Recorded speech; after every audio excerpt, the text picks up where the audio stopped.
and welcome to today. My name is Julian. On my channel, it's all about making you crypto fit. So that means we discuss all the beautiful world around decentralization, blockchain, cryptocurrencies, a lot of Bitcoin. Every once in a while, we discuss some off-topic discussions around investing.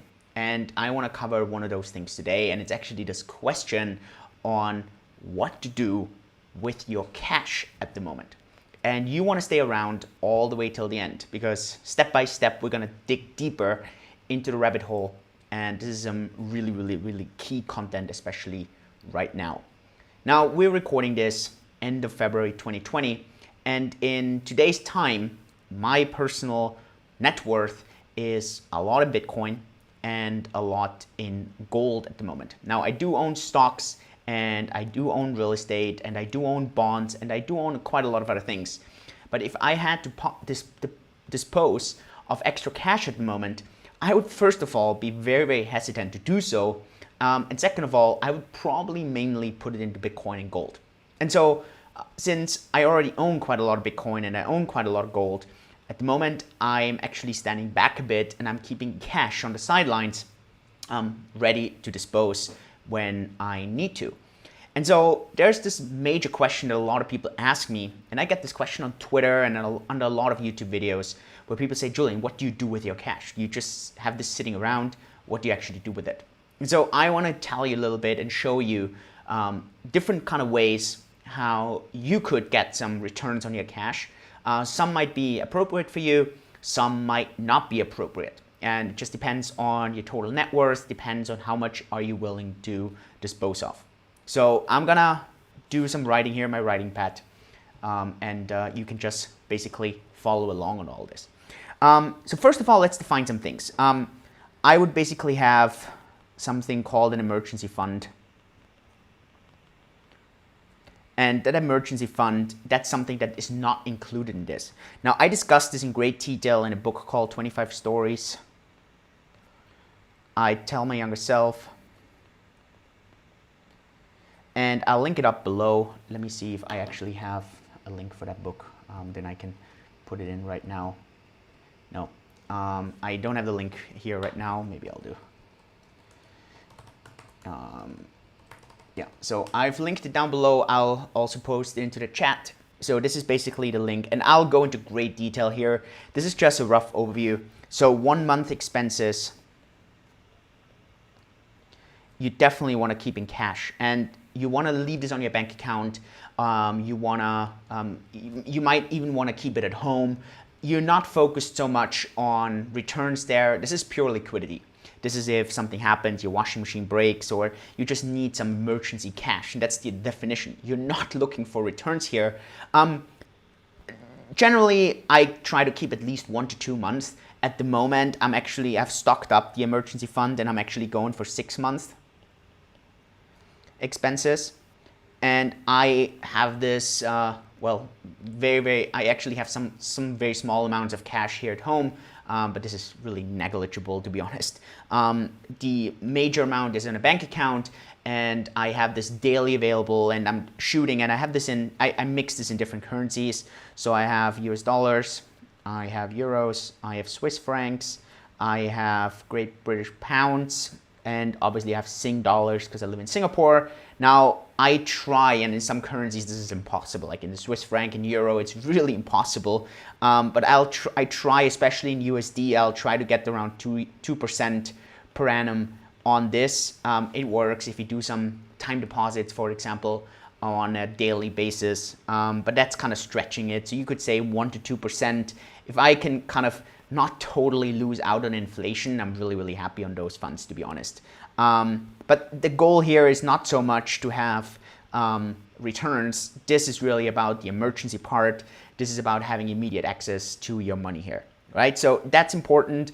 Now, generally, I try to have maybe 1 to 3 months. At the moment, I'm kind of stretching it. And the reason is very simple. At the moment, I've been really hiking up my cash.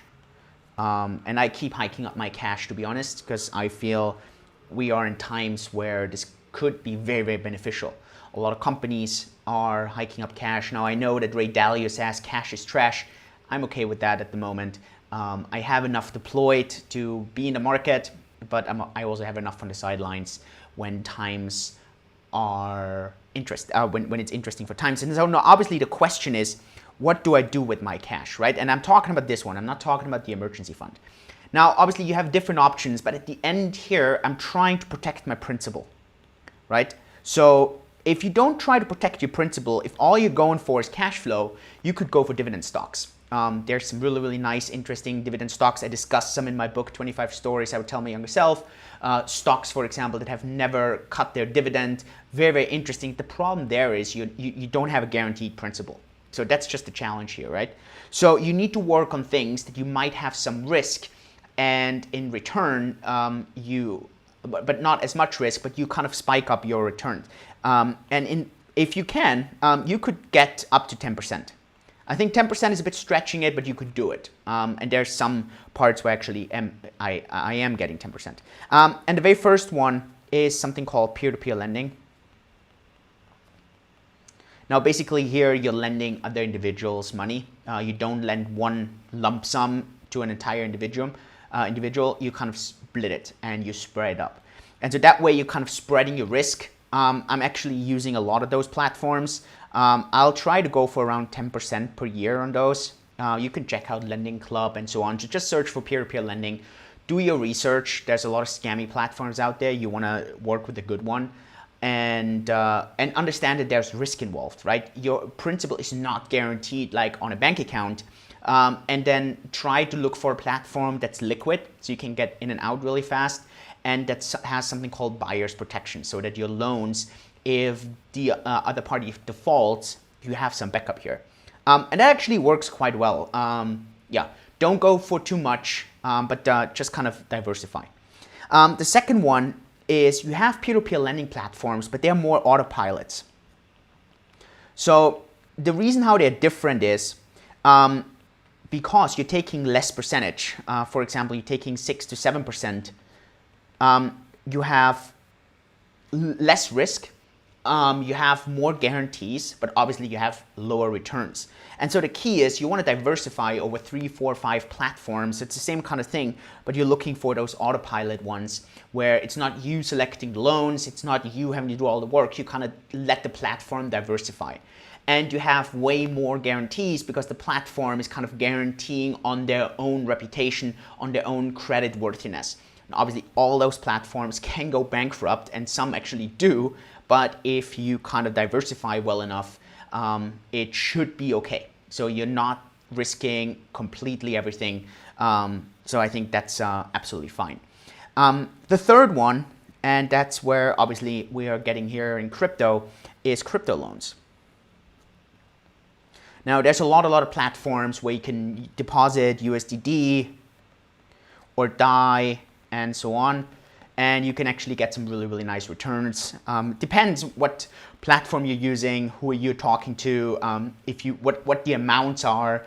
If you can go way more institutional, depends on the amounts, right? If you can do $100,000 plus, you can go directly to larger borrowers and you can actually get maybe 9, 10%. If you go to more retail ones, you might get 6 to 7%. So here, obviously, do your due diligence and just do your checks, right? But this can be very, very interesting. Nice to diversify as well. So you want to take your money and just diversify on all of that. So how do they make money here? Here, this is basically pure loaning, peer-to-peer loaning. So these are loans. And here, what's generally happening is they're longing crypto with your funds, and they generate returns. They take the cut and the rest they pay back to you. So just be really, really careful the platforms you're using. You're looking for transparency. You're looking for credit worthiness, for good reputation. Don't go for too much return if that might risk a lot of those things. Actually, my own company, Cake DeFi, you can check them out. We're going that route as well at the moment. We do only staking, but we're actually starting with Bitcoin products and dollar products and Ethereum products really, really soon. And that can be very, very interesting. So check them out. I've linked them down below. Obviously, my own company, but that's yeah, definitely, yeah, well, it's a really, really good one. And now we're getting into more institutional kind of things, accredited investor stuff. So if you're an accredited investor, meaning in most countries it means you have at least $1 million net worth or $250,000 net income, a whole new world opens up. You have, for example, and I'm using those things, for example, you have accredited loans. In Singapore, we have those SGD loans. So that basically means you're actually loaning money to large institutions. You need to do those in lump sums of normally $500,000 plus, maybe $100,000, $250,000 plus. You can get maybe 4 to 5% here. Obviously, you are loaning these funds to like large banks, large companies, large institutions. Many times these are actually first-time placements. So it's very, very, very unlikely that you are losing the principal. You could kind of stagger this, that maybe you have a 1 month lockup period. 1 month should be fine. You don't need daily accessibility for that if you diversify enough. And 4 to 5%, and you have very, very little risk. Now, there's always some risk, but very, very little. And then you can do, and that just depends on your risk appetite. You definitely have to, here you have to be, this is accredited. Here you have to go more into the high net worth individual road. So this is more like $10 million plus net worth. If you can go there, you can do a lot of leverage of bonds. Generally, for example, they ask you for around 1% margin. So for $1, you can buy $100 worth of bonds. Now you buy, for example, government loans, government bonds. I don't know, maybe they're returning, let's say, 2% per annum. And to borrow the other $99, let's say you pay 1.2, 1.3%. So you have a difference of, let's say, 0.7%. But because you're really leveraging in a really crazy way, you might be getting, for example, 7%, 10% in total, maybe even more. It depends on your risk appetite. Depends on how much are you leveraging, how comfortable do you feel with this, and that depends. The problem with this is it's difficult to get out during the period of the loan or the bond. You really have to wait until the maturity of the bond. But here you can really leverage in a crazy way, and that's really up to you. Now, I understand basically many times here, this is pretty much for everyone. This part here, you have to be accredited. So at least, let's say $1 million US. Here we're talking about more than 10 million. Here, that really depends. You can get 5. I know people who make 20% on their cash here. Now, this is not something that I would be comfortable with. That's just way too much leverage, and it's just difficult to kind of predict sometimes. So I feel way more comfortable here, going more into the 7 to 8% range. And I'm comfortable with this. This one is very easy. I do a lot of crypto lending here and lending here. And in total, I mean, obviously you're taking some risk, right? This is, you have some risk here, but the risk has some kind of balance, right? You don't want to put it all into one platform. I think that's a really important rule. You don't want to put all your eggs into one basket. I think that's another key thing. And then don't get too greedy. Don't go for something that pays you 20, 30% where you just have major risk. So that's a key thing. I would be interested to hear what you think about all this. Do you use any of those platforms? Any additional tips you have for your cash? Let me know in the comments down below. And other than that, please leave a like. If you want to check out my book, 25 Stories How to Tell Me Younger Self, I'll link it up down below. If you want to get returns on your cryptos, then sign up for my platform, our platform, cakedefi.com. And I'll see you at the next video. Thanks so much. Yours truly, Julian. See you next time. Bye-bye.